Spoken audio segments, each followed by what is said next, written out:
Why sustainability reports won't get us to net zero. According to a recent Times report, Britain's largest companies are still struggling to determine whether they are truly on track for net zero.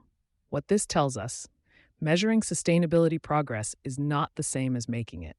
Reporting is now mandatory for enterprises, but the harder question is whether current strategies are actually moving the needle on reducing carbon emissions.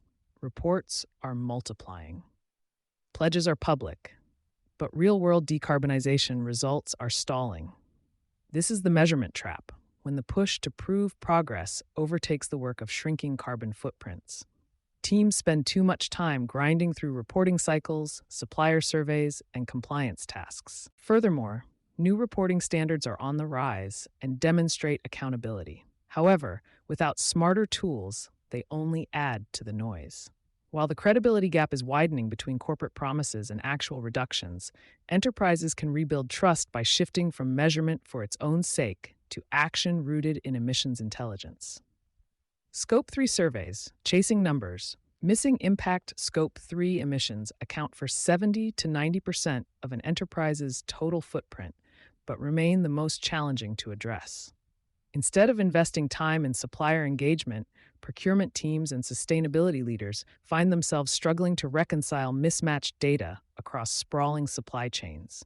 According to a 2025 CSO report, nearly 9 out of 10 sustainability leaders are devoting more time to regulatory compliance than to actual emissions reduction, and 60% identify regulatory pressures as their top challenge. The result? Enterprises are getting better at measuring but slower at making meaningful emissions cuts. Companies chase increasingly granular numbers, commission life cycle assessments, LCAs, or scramble to align with the latest reporting framework. Lack of LCAs isn't what stops emissions from being reduced.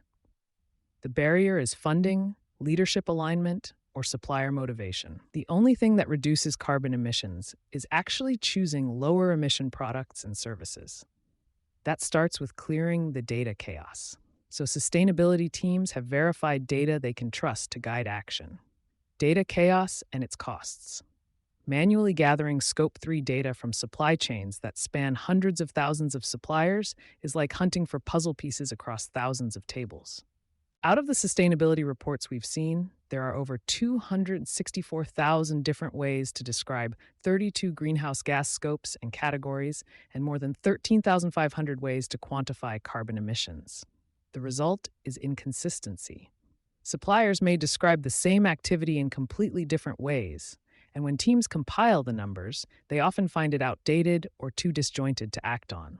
Teams pour months into sustainability questionnaires that yield little actionable insight, turning skilled professionals into data collectors while doing almost nothing to advance reductions. Valuable time is spent on administrative reporting rather than modeling scenarios or confidently communicating progress. And just as teams start to gain traction, new reporting standards continue to emerge. The rise of new standards. But are they really helping? Just in the past year, the Carbon Commons released open-source Scope 3 factors, while the Carbon Accounting Alliance, CAA, announced plans to professionalize carbon measurement across hundreds of organizations. While these efforts are well-intentioned, piling more definitions and frameworks onto already fragmented reporting often does the opposite of clarifying progress. Teams get bogged down in compliance, and stakeholders start asking the hard question, if reporting is so detailed, why aren't emissions actually falling? A growing credibility gap. Net zero promises, real-world doubts. Glossy reports are no longer enough to reassure stakeholders. In sectors like technology, where companies lean heavily on supplier data, incomplete and inconsistent information leaves teams flying blind. Even the largest, best-resourced enterprises struggle to prove that their net zero commitments are achievable. In some cases, enterprises quietly roll back or even remove their pledges from disclosures altogether. And when public commitments falter, fossil fuel lobbyists are quick to respond with proof that net zero goals are unrealistic. The credibility of corporate climate action suffers when this happens, and every year lost to overmeasurement is time we simply don't have. Even as better data slowly emerges, without scalable, automated collection and a reduction in administrative burden, we remain stuck in a Scope 3 data chase. Stop chasing data with emissions intelligence reporting should be a tool, not the end goal. Enterprises don't need filled out surveys. They need emissions intelligence that provides real time visibility into which of their suppliers are making progress, which are lagging, and where intervention is needed. Automating Scope 3 data collection, standardizing supplier inputs, and delivering clean insights can give back the most valuable resource of all: time. With less focus on reporting, sustainability leaders can focus on asking bigger questions. Which suppliers are aligned with our climate journey? Who needs support or pressure to move faster? What forecast can we realistically deliver by 2030? How do we mobilize around initiatives, renewable energy, electrification, sustainable procurement, that tangibly cut carbon today? Enterprises cannot measure their way to net zero. That means stepping out of endless data requests and focusing instead on engaging with suppliers to effect change. The opportunity ahead is to move beyond paperwork disguised as progress, because at the end of the day, no enterprise has ever reduced its footprint by measuring it.